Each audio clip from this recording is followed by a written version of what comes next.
Have you read Mark 2? The religious leaders of Jesus' day did not always agree with what he did. Earlier in the same chapter, they questioned Jesus' ability to forgive sins. The paralytic had been lowered down from the roof by his friends, and Jesus said to him, "Your sins are forgiven," and the man walked. Who was he to forgive sins?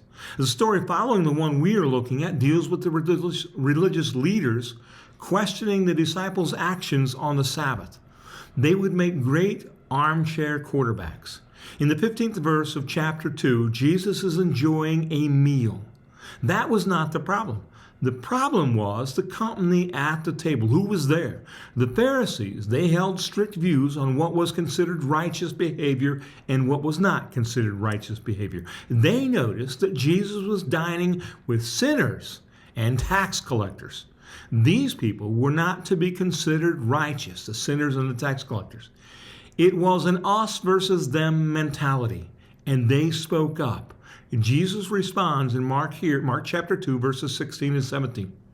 When the scribes who were Pharisees saw that he was eating with sinners and tax collectors, they asked his disciples, "Why does he eat with tax collectors and sinners?"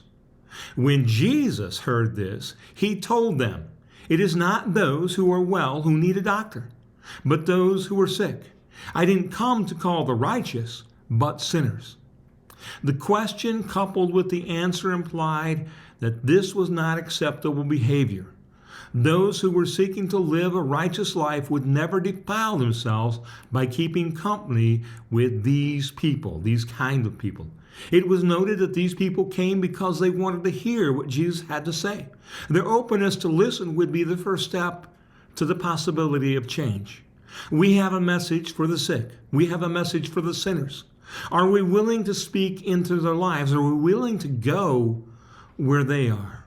Are we willing to invite them as they are into God's house?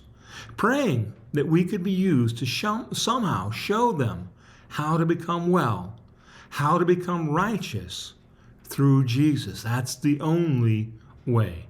Keep reading. Encourage others to read and expect to find more gems to help us live like Jesus. Thank you.